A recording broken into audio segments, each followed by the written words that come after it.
Всем привет! Это Юнивейс, и это следующая серия Династии Вульф. Приятного просмотра. Вернувшись после Нового года домой, Сэм, естественно, первым делом повесил картину, которую ему подарила его дочурка Софи, на стену. Но он, конечно, вообще не ценитель абстрактного искусства, поэтому так посмотрел, типа, чё? Ну ладно, пускай висит, хоть это дырку в стене может загораживать. Зато потом он смог насладиться кофе с сигаретами. Просто спасибо моду, наконец-то Сэм смог курить.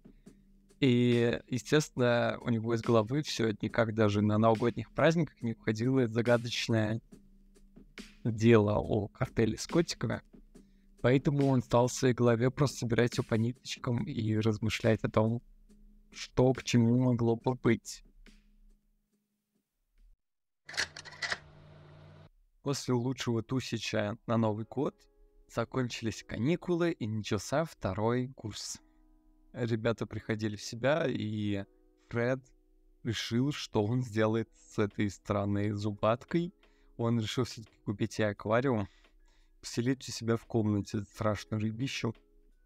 Софи решает сходить на пленэр со своей группой, чтобы порисовать натуры. Они рисуют свою преподавательницу в очень странных позах. После чего Софи узнает их школьную подругу Эмили и просит принять ее в общество искусствоведов. Собственно, так она становится на один шаг ближе к своей цели, великой художнице. Пока Фред там мучается от их лобковых вшей и думает, что все-таки нужно бы заказать средства.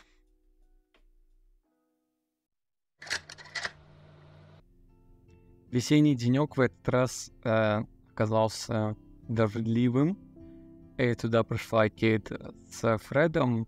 Они все ждали Софии с Сэмом, потому что Сэм работал, а Софи должна была закончить свои штуки. Но постепенно вся семья собралась, и они, естественно, как обычно, хотели провести это время вместе. Кейт там занималась всяким огородничеством, сажала цветы, плюс ко всему дома она устроила уборку, а Фред попробовал для себя сделать что-нибудь новенькое, типа букет, там всякое такое. Плюс это был такой день типа уборки и домашних дел, поэтому Сэм там немного поготовил, попробовал сделать выпечку. А вот бедной Софии не повезло. Она заболела чем-то непонятным. Но, тем не менее, в этот день впервые попробовала поучаствовать в митинге, что очень даже свойственно ее натуре, хотя и подростковый бунтарский характер уже давно прошел. Но заниматься общественными делами для нее, кажется, было чем-то очень даже важным.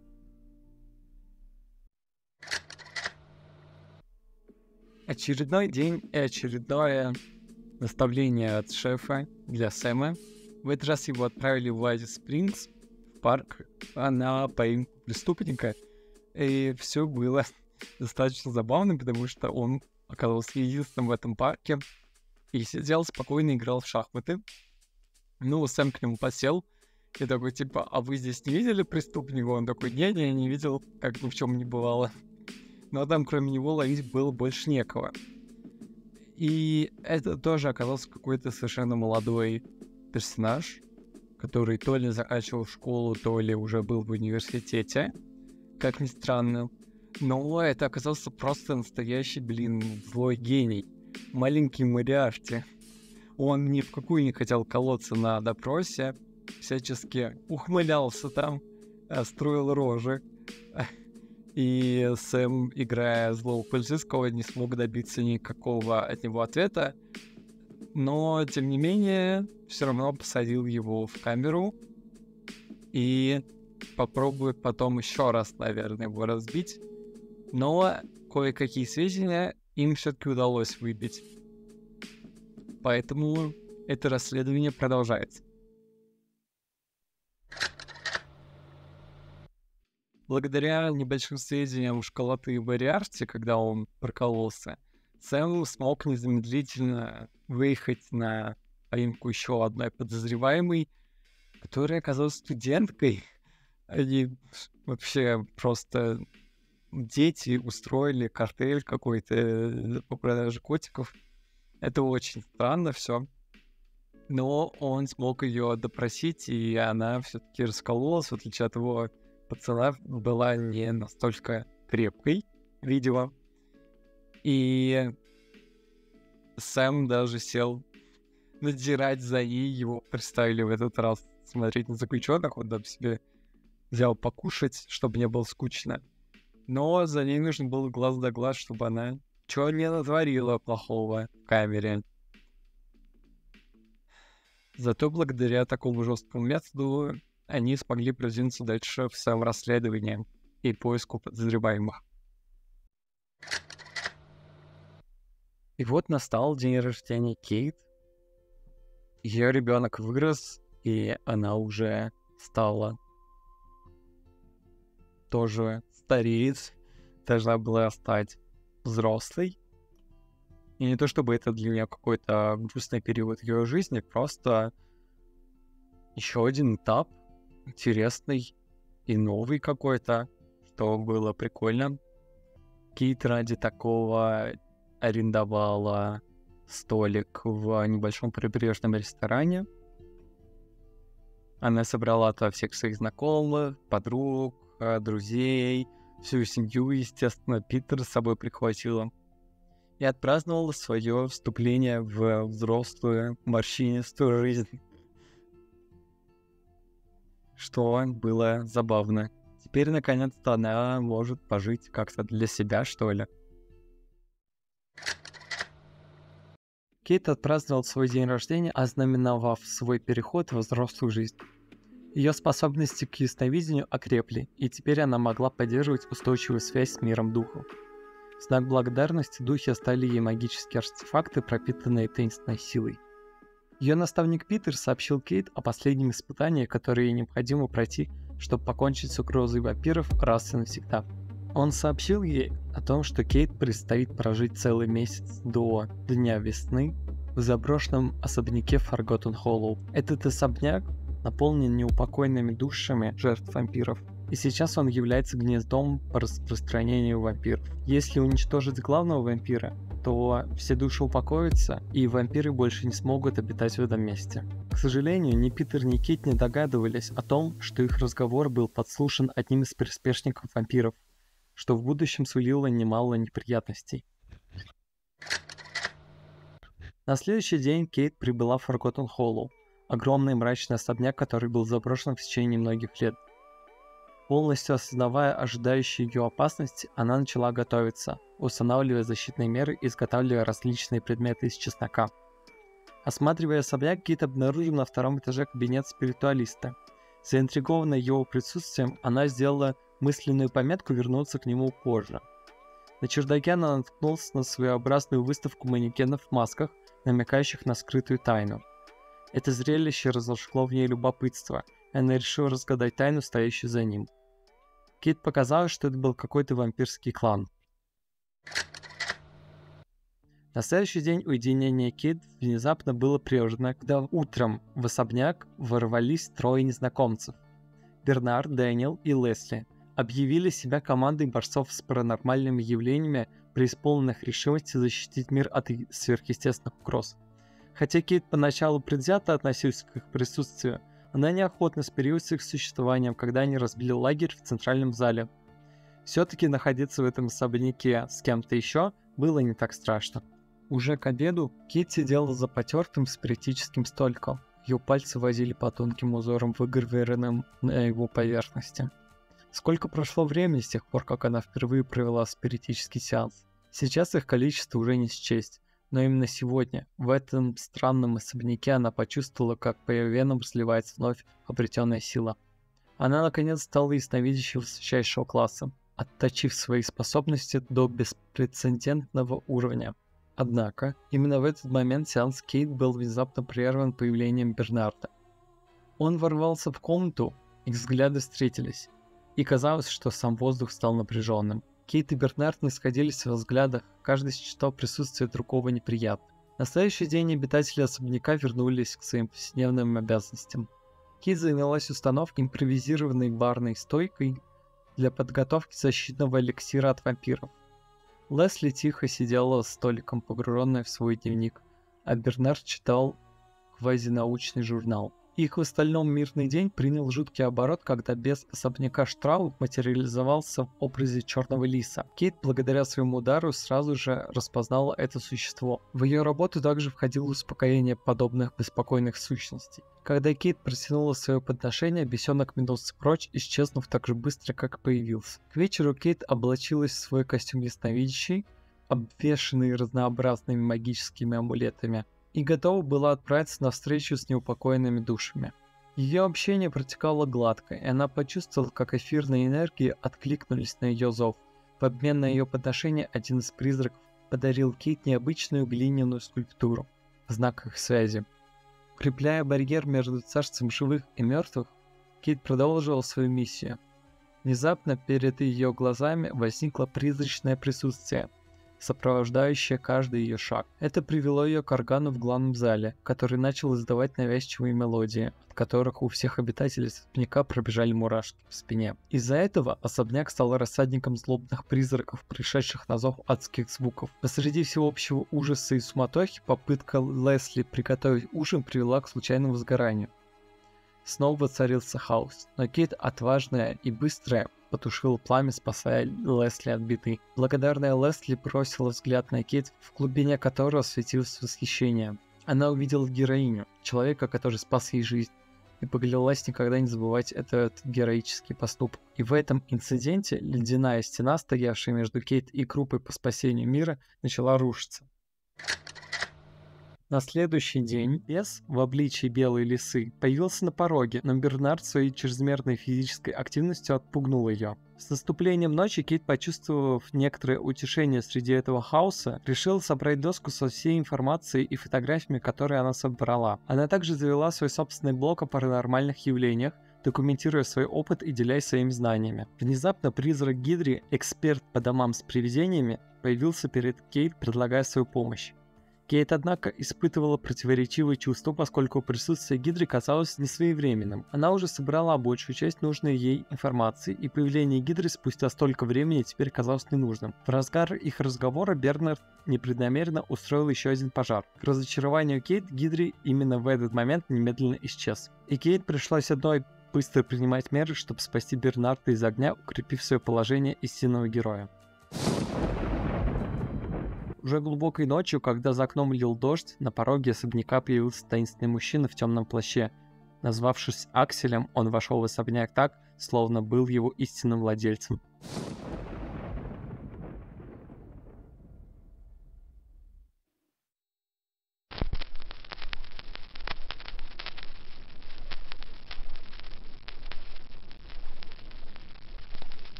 Сердце Кейт бешено заколотилось, когда она осознала всю серьезность ситуации. Она бросилась к своей барной стойке, пока ее разум лихорадочно обдумывал план защиты. Очертив вокруг себя защитный круг, она стала смешивать напиток, предназначенный для отпугивания дьявольских кровососов. Когда жидкость потекла по ее горлу, прилив сил и стойкости запульсировал по ее венам. Гость назвался повелителем вампиров, в чем Кейт уже не сомневалась с того мгновения, когда она увидела его змеиные глаза. Аксель насмехался над усилиями Кейт, заявив, что уже давно наблюдает за ней.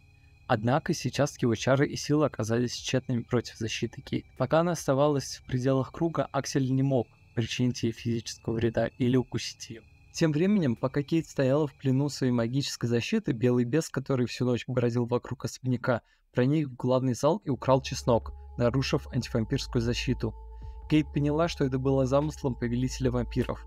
Он хотел сделать ее уверенной в себе и защищенной, оставив остальных участников ее группы уязвимыми. Бернард, пробужденный шумом, выглянул из своей палатки и попал в ловушку Акселя. Тот мгновенно овладел контролем над Бернардом, гипнотизируя его.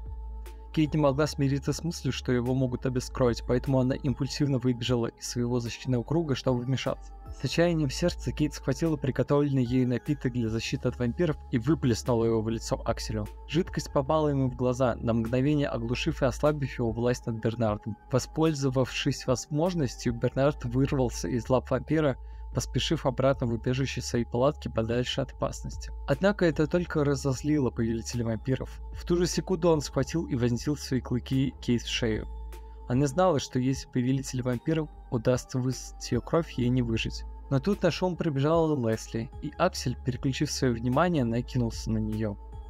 Выпив почти всю кровь, повелитель вампиров поблагодарил Кейт за теплый прием и сообщил, что он вернется в ночь перед днем весны. Если Кейт еще будет жива, ей следует лучше подготовиться к следующей встрече. После этого, отложив в сторону свои обиды на Бернарда, Кейт протянула оливковую ветвь, признавая необходимость единства против вампиров. Она проглотила свою гордость, извинившись за свои предыдущие проступки, и инициировала совместные усилия по разработке стратегии, чтобы уничтожить повелителя вампиров раз и навсегда. Лесли, придя в себя, но ослабевшая после этой встречи, дрожала от усилившегося недуга. Она чудом осталась жива, но нуждалась в лечении. Тяжесть их затруднительного положения легла на плечи всех участников группы, и Кейт решила связаться со своими друзьями из клуба паранормальных явлений Фура, чтобы познакомить их с членами команды по спасению мира. Собрав всех в особняке, она представила свои открытия и произнесла страстную речь о надвигающейся угрозе, исходящей от повелителя вампиров. Она заявила, что никто не был готов к этой встрече, и предложила разработать план действий для защиты от будущих нападений. Внезапно дверь в коридоре распахнулась, и оттуда выбежал белый бес. Раньше эта дверь была заперта, но теперь Бернард решил, что пришло время провести расследование. Собрав все свое мужество, команда последовала за Бернардом в комнату и спустилась в подвал. В подвальном зале их ожидало зрелище, от которого у всех по спине побежали мурашки. Вдоль стен стояли гробы, окруженные различными спиритическими предметами. Переполняемый страхом, но решимостью, команда начала разбивать эти предметы, надеясь разрушить вампирские чары, предположительно заточенные в этих гробах. Однако, когда они открывали гробы один за другим, их встречала пустота. Смятение затуманило их умы, когда они размышляли о том, была ли это ловушка, или вампиры давно покинули это место еще до их прибытия. Кейт и ее группа поняли, что угроза, с которой они столкнулись, была еще более загадочной, чем они первоначально себе представляли. На следующий день Кейт и ее друзья поняли, что им нужно перегруппироваться и укрепить свою базу против надвигающейся угрозы со стороны повелителя вампиров и его приспешников. Решив укрепить свою оборону, они приступили к реорганизации особняка.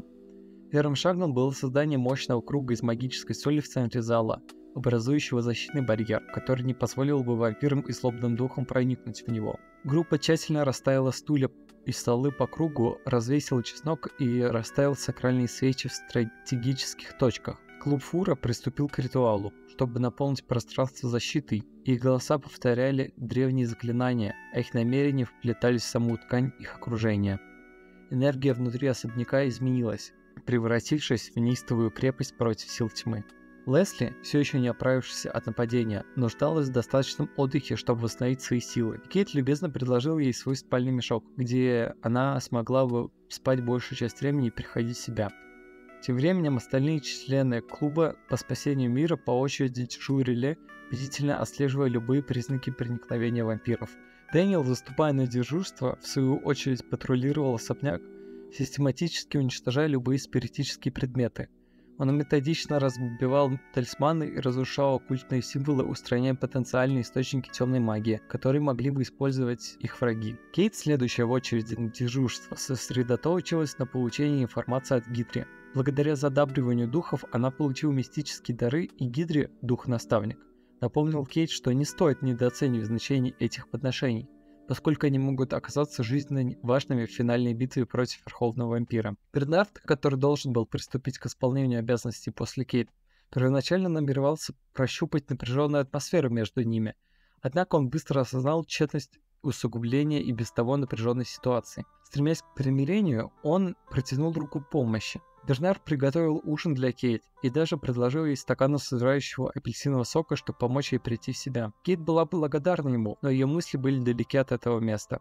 Она беспокоилась за свою семью, особенно за Фреда. Постоянное напряжение изматывало Кейт, и она сама не заметила, как задремала на софе. Бернард, помня о хрупкой динамике в отношениях между ним и Кейт, решил не будить ее и дать Кейт хоть немного передохнуть. Он попытался установить связь с духами, присутствующим в особняке, но столкнулся с сопротивлением. Это оказалось не так просто, как он думал, сначала глядя на Кейт в первые дни проживания в особняке. Осознавая необходимость большей осторожности и понимания, он решил быть более внимательным и тактичным в своих взаимоотношениях с Кейт.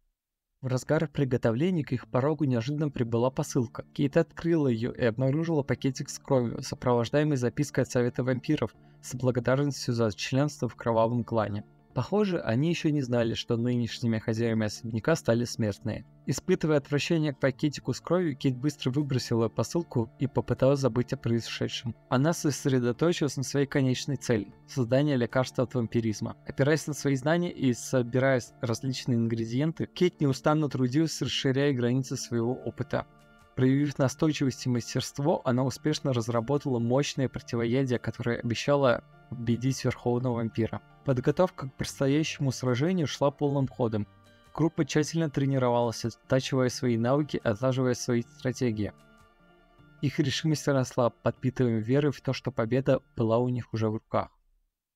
Уже той же ночью, когда темнота окутала особняк, некий вампир отважился выйти наружу, привлеченный остатками своих бывших кормовых угодий, и приблизился к особняку. Однако ловушки из чеснока, расставленные заранее, оказались серьезным препятствием. Вампир скорчился и отпрянул, не в силах пробить защитный круг, образованный солью и чесноком. Так охотник стал жертвой. Когда вампир оказался в столь затруднительном положении, Кейт инициировала защитный ритуал. Ее голос звучал звонко и громко, отдаваясь эхом по всему залу во время призыва духов для защиты. Вампир, поняв, что побег его единственная надежда, превратится в летучую мышь. Однако, прежде чем он успел исчезнуть в ночи, Дэниел перехватил его путь, ловко подхватив в воздухе. Между Дэниелом и вампиром завязалась ожесточенная борьба. Двое сцепились в кровавом танце. Дэниел был прозорливее вампира на каждом шагу. И в конечном счете, притворившись, что он проиграл, Дэниел нанес удар высоковольтным шокером. Пока вампир не пришел в себя, Бернард присоединился к драке, используя свой леденящий луч, чтобы превратить вампира в клубу льда. Торжествуя, группа наслаждалась своей победой. Их настроение на мгновение поднялось от успеха в командной работе. Однако в своем приподнятом настроении они непреднамеренно ослабили бдительность. Незаметно для них вампир, постепенно оттаивая, обрел свою силу вновь. И, воспользовавшись случаем, он вырвался из своих ледяных оков и скрылся в ночи, поклявшись вернуться с возмездием. Следующий день в особняке начался с тревожного беспокойства среди духов. Их незаметное присутствие становилось все более возбужденным, а их стоны и шепот эхом разносились по залам.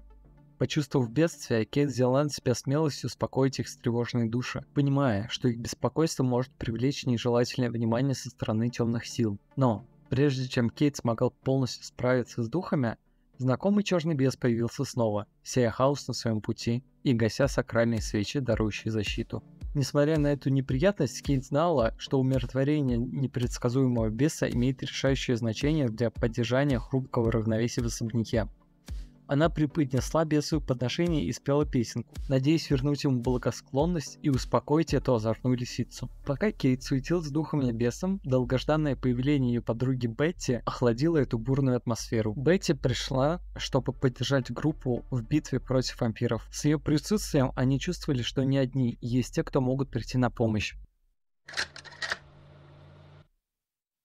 Наступила ночь, ознаменовавшая приближающуюся опасность. Вокруг особняка уже собрались новые вампиры, включая того же вампира, который ранее нацелился на Кейт. Вампиры сбились в кучу, и их перешептывающиеся голоса разносил ночной ветерок, раскрывая их зловещие планы. Чтобы осуществить свой коварный замысел, вампиресса использовала свои магические чары, создающие заклинания гипноза. Посреди этой надвигающейся бури в особняке воцарился хаос, поскольку Лесли в очередной раз случайно устроила пожар, пытаясь приготовить ужин. Последовала паника среди всех остальных, однако Бернард использовал свой замораживающий луч, остановив тем самым дальнейшее распространение пламени. В разгар хаоса Лесли поддалась обаянию вампирессы и выбежала на улицу. В этот момент, воспользовавшись ее уязвимостью, вампиры проникли в особняк, и их зловещее присутствие вновь пропитало освещенное пространство. В ту же секунду Кейт узнала своего знакомого вампира, который ранее напал на нее, и ту самую вампирессу, которой противостоял Питер. Между ними завязалась ожесточенная схватка. Их столкновение эхом разнеслось по коридорам особняка. Упорство Кейт и хорошо отточенные навыки позволили ей выйти победительницей, отбросив вампирессу в сторону. Однако Дэниел, присоединившийся к драке, уступал своему противнику и потерпел поражение в противостоянии. Но как раз в тот момент появился Бернард, точно орудуя своим замораживающим лучом. Быстрым и ловким движением он заморозил обоих вампиров, сделав их неподвижными в ледяной ловушке. Одержав очередную победу, друзья наслаждались верой в то, что вампирам был нанесен еще один значительный удар. В момент триумфа Кейт не смогла удержаться и запечатлела замороженных вампиров на несколько селфи. Их ледяные гробы стали свидетельством их поражения, послужив убедительным визуальным доказательством для ее паранормального блога. И все же опасность таилась в тени. Когда внимание группы уже ослабло, вампиры, заключенные в замороженные глыбы льда, украдкой пробрались к камину на кухне. Содрогаясь от холода, они растопили лед и смогли сбежать, не оставив никаких следов своего присутствия. Друзья не подозревали, что вампиры, в это время освободившиеся из своей ледяной тюрьмы, ускользнули в ночи, планируя свой следующий шаг. Кейт и ее новым товарищам еще только предстоит противостоять настоящим испытаниям, ведь самая темная ночь еще впереди. Наступил решающий момент перед днем весны, и все прилагали максимум усилий, чтобы подготовиться к решающей битве. Кейт проводила интенсивные сеансы, в то время как Бернард сосредоточился на обучении Дэниела. В разгар своих приготовлений они получили еще одну посылку от клана вампиров. Внутри Дэниел также нашел пакетики с кровью, но в отличие от Кейт он разработал хитроумный план по созданию ловушки для вампиров. Он взял немного чеснока и положил его в пакетик с кровью, надеясь, что это сработает. Кроме того, он разбросал кровавые фрукты перед особняком, стремясь заманить вампиров в ловушку. Несмотря на всю примитивность, это казалось ему надежной стратегией. Однако, как раз в тот момент, когда все были заняты своими делами и думали, что у них все под контролем, внезапно появился белый бес. Лесли, зная о коварстве этого существа, быстро прогнала его прочь из особняка. Но, к сожалению, она не знала, что требовался другой подход, которому следовала Кейт. Ощущение, что все под контролем, было недолгим, так как вскоре друзья обнаружили, что кропотливо созданное Кейт лекарство от вампиров было испорчено. Что еще хуже, неожиданно оборванные провода электропередач оставили их без электричества. Не имея возможности заказать необходимые ингредиенты для нового лекарства от вампиров и не имея возможности получить доставку, Кейт столкнулась с, казалось бы, непреодолимым препятствием. Но Бернард вызвался отправиться в центр Forgotten Hollow на поиски необходимых ингредиентов. Время было на исходе. С наступлением вечера Бернарду удалось раздобыть все необходимые компоненты. Измученный, но торжествующий, он направился обратно в особняк. Однако, прежде чем успеть дойти до входа, он столкнулся со своей встревоженной женой, которая пришла его искать. Бернард объяснил серьезность ситуации ей, сообщив, что это была решающая ночь, когда ожидалось прибытие Верховного Вампира. Он убедил свою жену остаться с ним ради ее собственной безопасности. Благодарная Бернарду за ингредиенты, Кейт немедленно приступила к работе, используя свой опыт для создания нового лекарства от вампиров. Время неумолимо приближалось к полуночи. Пока они ожидали надвигающейся конфронтации, Кейт провела ритуал, чтобы укрепить завесу между мирами.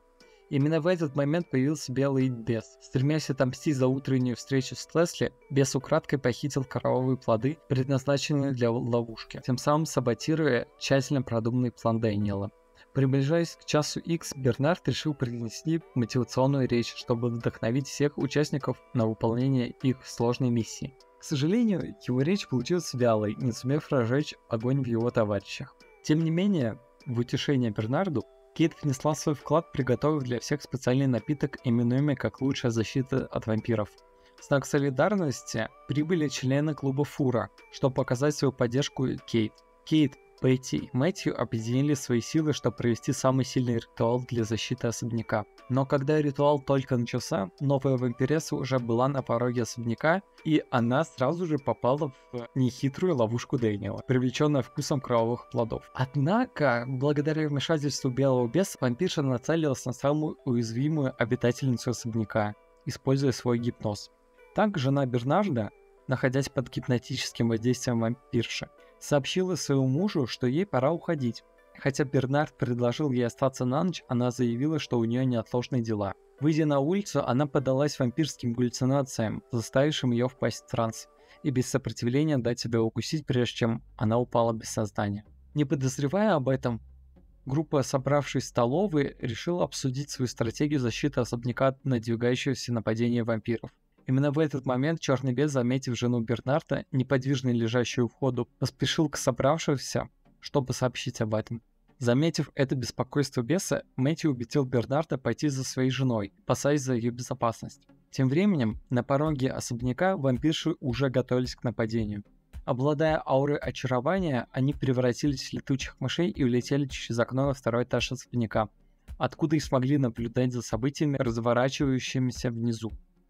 Последовав совету Мэтью, Бернард, выйдя на улицу, обнаружил свою жену без сознания. К несчастью, подоспевший вампир догнал его, сбив с ног, и все повалились на землю. Воспользовавшись этим нападением, вампирши со второго этажа спустились вниз, чтобы уничтожить всех обитателей особняка. Вот только Дэниел и Лесли не собирались так просто сдаваться и уже были готовы дать им отпор. Кейт и клуб Фура стойко соблюдали ритуал защиты, не разрывая связь, пока Дэниел и Лесли успешно сопротивлялись чарам вампиров и гипнозу благодаря коктейлю от Кейт.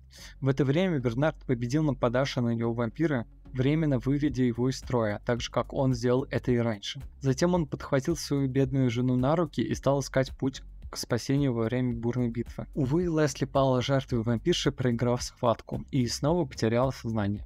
Тогда, поняв, как можно победить вампир, Дэниел засунул чеснок одной из них в горло, вынудив ее бежать из особняка. Он доблестно сражался за жизнь Лесли, в конце концов выйдя победителем. И только тогда Бернард смог отнести свою жену в спальню. Ему пришлось остаться рядом с ней, чтобы обеспечить ей уход. Съедаемый чувством вины, он корил себя в том, что произошло. Пока клуб Фура держали защиту, а Бернард пытался привести Лесли в чувство, необъяснимое происшествие нарушило обстановку особняка. Дом задрожал, и появилось ошеломляюще мощное злобное присутствие. Это существо стояло особняком от других и вселяло во всех присутствующих чувство паники. Группа столкнулась с Темперанцией, грозным злым духом, которая веками сражалась с Гидри. Тогда Бетти решила противостоять Темперанции, вступив в ожесточенную схватку. Мэтью и Кейт пытались установить завесу между мирами, направив всю свою энергию против Темперанции. К сожалению, Бетти поддалась ее могуществу, в результате чего погрузилась в глубокий сон. Темперанция стала призывать на помощь жуткие магические артефакты, и Мэтью попытался противостоять им раз за разом, уничтожая их. К сожалению, это оказалась ошибка, и Темперанция напала на него. Кейт осталась одна. Ступор охватил ее, когда она столкнулась лицом к лицу с злобным духом. Но в этот момент случилось прозрение, и она вдруг вспомнила слова той чарующей песни, которую услышала на фестивале специй, исполняемую Питером. С того дня, когда она впервые увидела Питера, она никак не могла вспомнить слова той чарующей мелодии.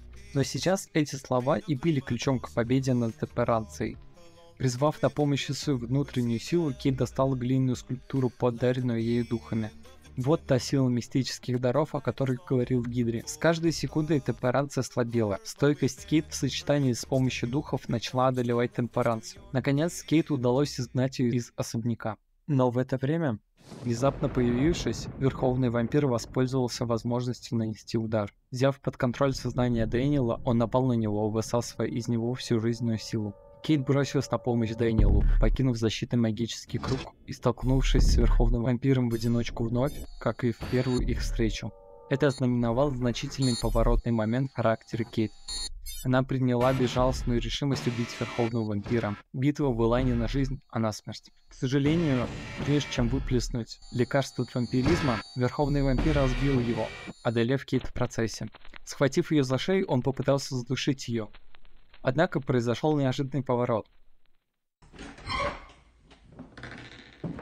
Как раз в этот момент, когда надежда, казалось, была потеряна, Николас, Фред и Софи материализовались на пороге особняка. Оказалось, что София и Фред все это время читали паранормальный блог Кейт, и перед решающим днем они связались с Николасом, чтобы помочь ей. Ник быстрым движением применил мощное заклинание, оглушив вампира, прежде чем тот смог осуществить свой смертоносный план. Когда вампир лишь на одно мгновение был выведен из строя, София, воссоединившись со своей волчьей натурой, издала боевой вой, который был сигналом.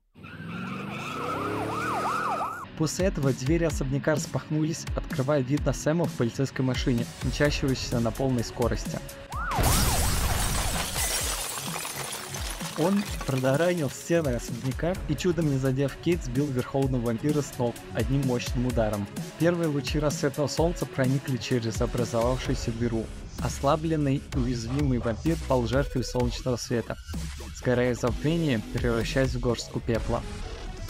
С поражением верховного вампира оставшиеся вампиры, почувствовав потерю своего лидера, в беспорядке бежали из Forgotten Hollow.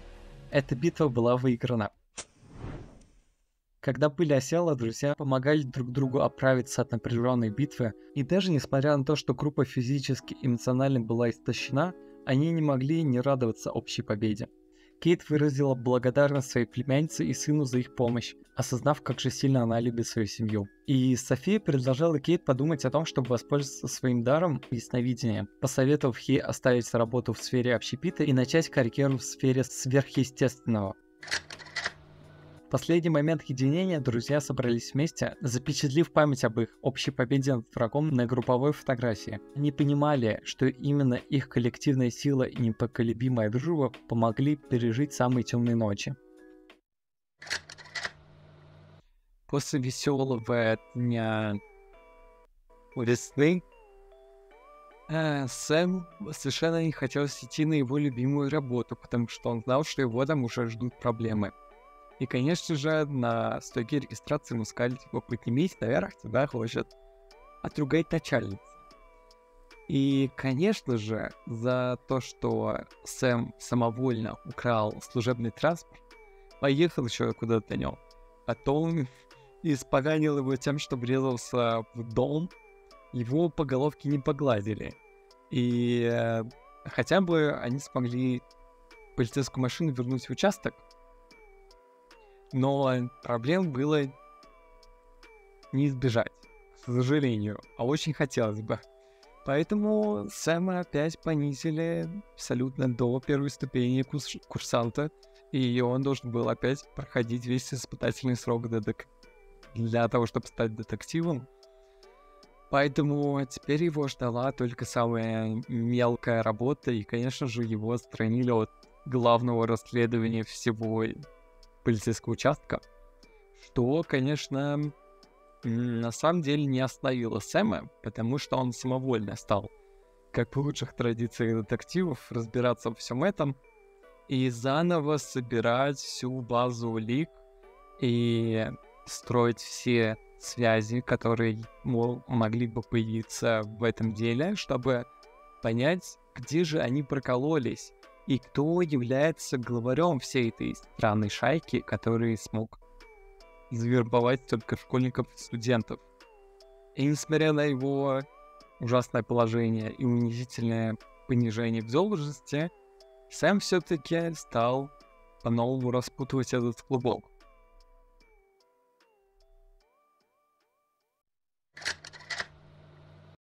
На следующий день Кейт вернулась в свою квартиру, горя желанием поделиться произошедшими событиями с Питером. Пока Кейт рассказывала о душераздирающих встречах с вампирами и духами, Питер внимательно слушал, понимая, что пришло время поделиться собственной связью с особняком. Он рассказал, что это великолепное поместье когда-то принадлежало его семье. Однако их особняк был захвачен вампирами, что привело к длившейся несколько поколений борьбе за то, чтобы род Питера вернул себе то, что принадлежало им по праву. К сожалению, Питер не смог освободить особняк из лап нежити, став их жертвой. Но благодаря Кейт, Питер может обрести покой. Признавая ее храбрость и непоколебимый дух, Питер принял важное решение. Он завещал этот особняк Кейт в награду за ее неоценимый вклад. Словно судьба дергала за ниточки, телефон Кейт зазвонил. На экране высветился неизвестный номер. Раздираемая любопытством, она ответила и получила потрясающую новость. Ей сообщили, что Аксель, ее заклятый враг и тот самый верховный вампир, скончался. К удивлению Кейт, она узнала, что Аксель был дедушкой друга ее двоюродной сестры, и в его завещании особняк Forgotten Hollow полностью переходил во владение Кейт. Судя по всему, эти случайные обстоятельства вовсе не были случайными, и в этом был как-то замешан Питер. Однако, для получения наследства Кейт следовало выполнить одно маленькое условие. Чтобы претендовать на особняк, она должна была выйти замуж в течение 7 дней. Внезапное требование окутало Кейт паутиной напряжения и неуверенности. В то время как наследство сулило большие перспективы, сжатые сроки добавляли неприятные обстоятельства. Но по воле судьбы ее жизнь всегда была магнитом для экстравагантных обстоятельств. Питер, выполнив свое предназначение в качестве ее наставника, приготовился отправиться в загробную жизнь. С тяжелым сердцем Кейт попрощалась с ним, благодарная за его заботу и установившуюся между ними связь. Спасибо, что посмотрели эту серию «Династии». Если вам понравилось, ставьте лайк. Если не понравилось, дизлайк. Не забывайте подписываться и писать комментарии. А я с вами прощаюсь и увидимся в следующем видео.